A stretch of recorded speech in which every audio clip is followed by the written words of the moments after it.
Good morning students. आज हम अपनी नैतिक शिक्षा की बुक का लेसन नंबर 6 रीड कर रहे थे ना।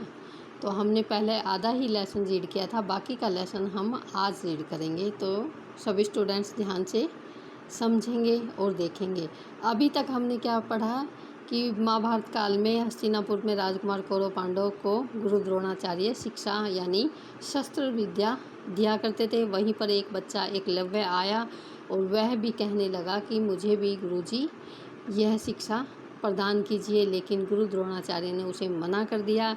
लेकिन बच्चा निराश ना होकर भी वह गुरु द्रोणाचार्य की मूर्ति बनाता है और उनके चरणों में प्रणाम करके अपना धनुष बाण चलाने का अभ्यास शुरू कर देता है। इसे आगे का लेसन रीड करेंगे हम। देखिए, नित्य प्रातः उठकर अपने नित्य कर्म में निवट कर स्नान करके वह गुरु की मूर्ति के समक्ष वंदना करता तथा अभ्यास करता था। कोई गुरु नहीं था, लेकिन उसने मन में जो मूर्ति या वैसे भी उसने एक मिट्टी की मूर्ति बनाई थी, उससे उसकी पूजा करके यानी नित्य प्रति उठकर वह उसकी पूजा करके उसके चरणों में प्रणाम करके अपना काम शुरू किया करता था। यही उसके जीवन का क्रम बन गया था। धीरे धीरे उसे सफलता मिलती गई, क्योंकि वह बड़ी मेहनत से और लगन से करने लगा था। कठिन अभ्यास, निष्ठा, लगन एवं गुरु भक्ति ने अपना प्रभाव दिखाया। उसकी मेहनत और गुरु भक्ति ने क्या दिखाया? अपना प्रभाव। अब वह एक कुशल एवं योग्य धनुर्धर बन गया था। सिर्फ एक मूर्ति के सामने ही सच्चे मन से प्रार्थना करके और अपनी मेहनत के बल पर एक सच्चा धनुर्धर बन गया था।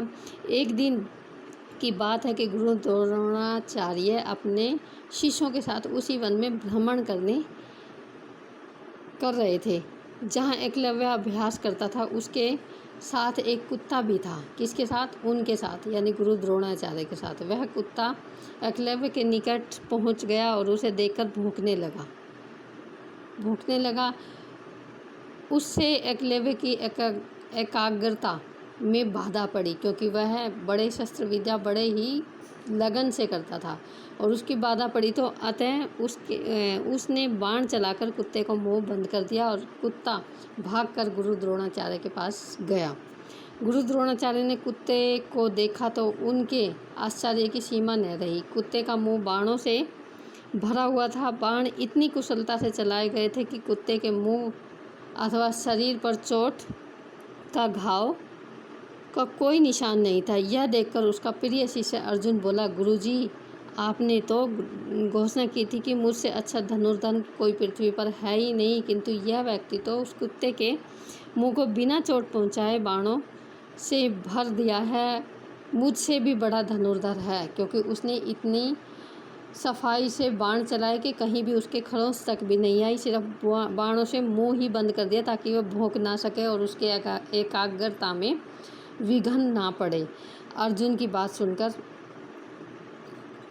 बात सुनकर सभी लोग उसे व्यक्ति को ढूंढने चल दिए।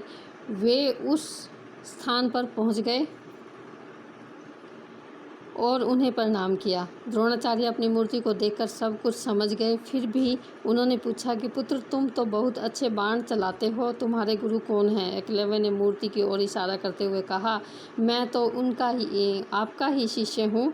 गुरु तो द्रोणाचार्य को यह अपने इस वचन की लाज रखनी थी कि अर्जुन की श्रेष्ठता धनुर्धर है, सर्वश्रेष्ठ धनुर्धर है। अतः उन्होंने एकलव्य से गुरु दक्षिणा मांगी।